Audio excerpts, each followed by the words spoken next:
இயேசுவில் பிரியமான சகோதர சகோதரிகளை, விண்ணரசுக்குள் செல்வதற்கான வழியையும் விண்ணரசுக்குள் செல்வதற்கான எல்லாவிதமான வழிமுறைகளையும் நெறிகளையும் இன்றைய நற்செய்தி வாசகமும் முதல் வாசகமும் நமக்கு தெளிவாக எடுத்து சொல்லுகின்றது. கடைசி தீர்வின் போது ஆண்டவர் இயேசு கிறிஸ்து என்னென்ன கேள்விகளை கேட்கப் போகிறார் என்றும் அந்த கேள்விகளுக்கான விடைகளையும் அவரே சொல்லித் தருகின்றார் என்ற நற்செய்தி வாசகத்திலே. இப்பொழுது மட்டும்தான் ஆண்டவர் இயேசுதான் அதை புதிதாக சொன்னாரா என்றால் கிடையவே கிடையாது.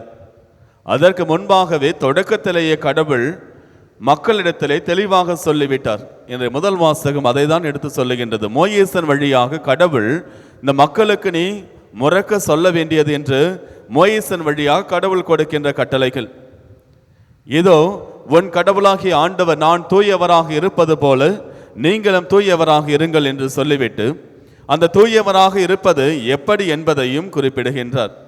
இதோ அந்த மக்களிடத்திலே சொல், நீங்கள் களவு செய்யாமலும் பொய் சொல்லாமலும் பிறரை வஞ்சிக்காமலும் உங்கள் இனத்தாரிடையே நீங்கள் புறங்கூறி சுற்றி திரியாமலும் இதோ உன் கடவுளாகிய ஆண்டவர் பெயரால் ஆணையிட்டு அவருக்கு இழுக்கு ஏற்படுத்தாமலும் நீ இருக்க வேண்டும் என்று சொல்லுகின்றார்.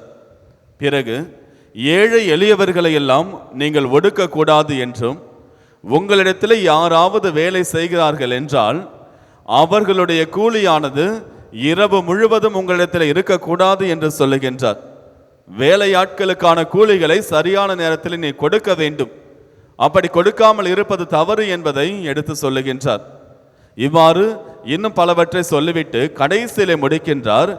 நீ உன்னை எவ்வாறு அன்பு செய்கிறாயோ, உன்னை மற்றவர்கள் எப்படி நடத்த வேண்டும் என்று எதிர்பார்க்கின்றாயோ, உன்னை மற்றவர்கள் எப்படியெல்லாம் மதிக்க வேண்டும் என்று எதிர்பார்க்கிறாயோ, நீ துன்பத்தில் எப்படி இருக்கின்ற பொழுது மற்றவர் உனக்கு உதவி செய்ய வேண்டும் என்று நினைக்கின்றாயோ, அதே போன்று உனக்கு அடுத்திருப்பவரையும் நீ அன்பு செய் என்று கடைசியாக முடித்து விடுகிறார். உன்னை நீ அன்பு செய்வது போல உனக்கு அடுத்திருப்பவரையும் அன்பு செய் என்று. இந்த நற்செய்தி வாசகத்திலே கடைசி தீர்வையின் போது ஆண்டவர் இயேசு கிறிஸ்து என்னென்ன கேள்விகளை கேட்கப் போகிறார் என்பதையும் அவர் சொல்லுகின்றார். இதோ நேர்மையாளர்களை பார்த்து அவர் சொல்லுவார், நான் பசியாக இருந்தேன், நீங்கள் எனக்கு உணவு கொடுத்தீர்கள், தாகமாயிருந்தேன், எனக்கு தண்ணீர் கொடுத்தீர்கள், ஆடையின்றி இருந்தேன், எனக்கு ஆடை அணிவித்தீர்கள், அந்நியனாக இருந்தேன், என்னை ஏற்றுக்கொண்டீர்கள், நோயுற்றிருந்தேன், என்னை கவனித்துக் கொண்டீர்கள், சிறையில் இருந்தேன், என்னை பார்க்க வந்தீர்கள். எனவே நீங்கள் உங்களுக்காக ஏற்பாடு செய்யப்பட்டிருக்கின்ற நிலை வாழ்விற்குள் செல்லுங்கள், என் தந்தை நிலத்திற்குள் செல்லுங்கள் என்று சொல்லுவார். அப்போ அவங்கெல்லாம் பார்த்து கேட்குற ஒரே கேள்வி, ஆண்டவரே இதையெல்லாம் நாங்கள் எப்பொழுது உமக்கு செய்தோம் என்று. ஆண்டவர் இயேசு சொல்லுவார், மிக சிறியோராகிய உங்கள் சகோதரர் சகோதரிகளுள் எவருக்கெல்லாம் இதை நீங்கள் செய்தீர்களோ அதை நீங்கள் எனக்கே செய்தீர்கள் என்று. அதே நேரத்தில் இன்னொரு பக்கம் இடது பக்கத்தில் இருக்கின்ற அவர்களை பார்த்து சபிக்கப்பட்டவர்களை அழகைக்கும் அதன் தூதர்களுக்கும் ஏற்பாடு செய்யப்பட்டிருக்கின்ற நரகத்திற்கு செல்லுங்கள், பாதாளத்திற்கு செல்லுங்கள் என்று சொல்லுவார். அவர்களிடத்திலும் இதே வார்த்தைகளை தான், இதே கேள்விகளை தான் கேட்கின்றார். நான் பசியாக இருந்த பொழுது உணவு கொடுக்கவில்லை, தாகமாக இருந்த பொழுது தண்ணீர் கொடுக்கவில்லை, ஆடை இல்லாமல் இருந்த பொழுது ஆடை அணிவிக்கவில்லை, அந்நியனாக இருந்த பொழுது என்னை ஏற்றுக்கொள்ளவில்லை, நான் நோயுற்று இருந்த பொழுதும் சிறையில் இருந்த பொழுதும் என்னை கவனித்துக் கொள்ளவில்லை என்று ஆண்டவர் இயேசு கிறிஸ்து சொல்லுவார். அவங்களும் அதே கேள்வி தான் கேட்பாங்க, நீங்க எப்போ வந்தீங்க, நாங்கள் எப்போ இதெல்லாம் உங்களுக்கு செய்யலை. அவர்களிடத்திலும் அதே பதில்தான், உங்கள் சகோதரர் சகோதரிகளுக்கு எதையெல்லாம் நீங்கள் செய்யவில்லையோ அதை நீங்கள் எனக்கு செய்யவில்லை என்று சொல்லுவார். இயேசுவில் பிரியமான சகோதர சகோதரிகளை, விண்ணரசுக்குள் செல்வதற்கான கேள்வியும் பதிலும் நமக்கு கொடுக்கப்பட்டிருக்கின்றன. இவற்றை நம்முடைய வாழ்விலே நாம் கடைபிடிக்கின்றோம் என்றால் நாம் விண்ணகத்திற்கு செல்ல முடியும்.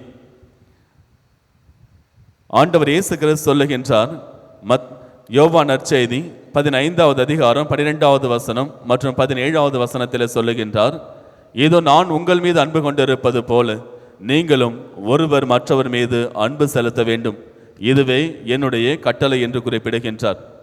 பிறகு திருத்தூதர் யோவான் அவருடைய திருமுகத்திலே, முதல் திருமுகத்திலே 4வது அதிகாரத்திலே 20வது வசனத்திலிருந்து சொல்லுகின்றார், இதோ எவன் ஒருவன் தன் கண்களுக்கு புலப்படுகின்ற சகோதரரை அன்பு செய்யாமல் கண்ணுக்கு புலப்படாத கடவுளை அன்பு செய்கிறேன் என்று சொல்லுகின்றானோ அவன் ஒரு பொய்யர்.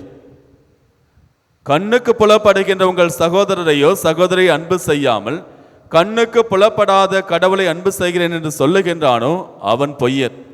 ஏனெனில் கண்ணுக்கு புலப்படுகின்ற சகோதரர் சகோதரிகளை அன்பு செய்ய முடியவில்லை என்றால் கண்ணுக்கு புலப்படாத கடவுளையும் அன்பு செய்ய முடியாது.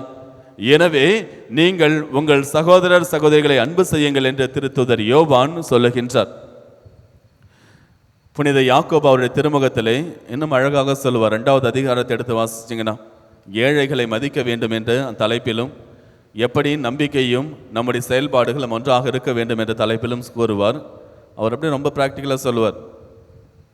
இதோ ஒரு தொழுகை கூடத்திற்கு ஒரு ஏழை வருகிறான்.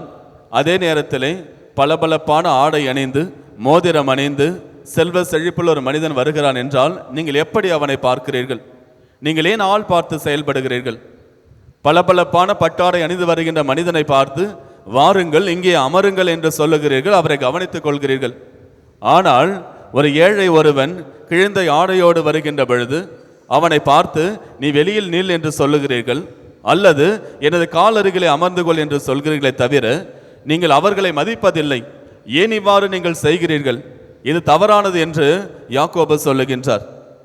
பிறகு சொல்லுகின்றார், யாராவது ஒருவர் தங்களுடைய அன்றாட தேவைக்கு ஏற்ப உணவு இல்லாமல் இருக்கின்ற பொழுது, அவர்கள் அணிந்து கொள்வதற்கு சரியான ஆடை இல்லாமல் இருக்கின்ற பொழுது, அவர்கள் உங்களிடத்தில் வருகின்ற பொழுது நீங்கள் என்ன சொல்கிறீர்கள்? அவர்களை பார்த்து நலமே, நீ சென்று உன்னுடைய பசியை ஆற்றிக்கொள் என்று சொல்லுகிறீர்கள், நீ சென்று ஆடை அணிந்து கொள் என்று சொல்லுகிறீர்கள். இதனால் யாருக்கு என்ன பயன்? இதனால் அவருக்கு ஒரு பயனும் இல்லை, உங்களுக்கும் பயனும் இல்லை. எனவே உங்களுடைய நம்பிக்கையை உங்களுடைய அன்பை செயலில் காட்டுங்கள் என்று சொல்லுகின்றார். இயேசுவில் பிரியமான சகோதர சகோதரிகளை, ஆண்டவர் நம் ஒவ்வொருவரையும் பார்த்து என்று சொல்லுகின்ற அதே வார்த்தைகள், நான் பசியாக இருக்கின்றேன், ஒருபோதும் என்னை பசியோடு உன்னை கடந்து செல்ல விடாதே. நான் ஆடை இல்லாமல் இருக்கின்றேன், ஒருபொழுதும் என்னை ஆடை இல்லாதவனாகவே உன்னை கடந்து செல்ல அனுமதிக்காதே. நான் அந்நியனாக உன்னிடத்தில் வருகின்ற பொழுது என்னை ஏற்றுக்கொள்ள தயங்காதே. இது நான் நோயுற்று அவதிப்படுகின்ற பொழுது என்னை கவனித்துக் கொள்ளாமல் இருந்து விடாதே. இதோ நான் சிறையிலும் அநீதியான முறையிலே இழைக்கப்பட்டு நான் தண்டனை பெற்று கொண்டிருக்கின்ற பொழுது என்னை கவனித்துக் கொள்ளாமல் இருந்து விடாதே என்று நம் ஒவ்வொருவரையும் பார்த்து கேட்கின்றார். ஆமீன்.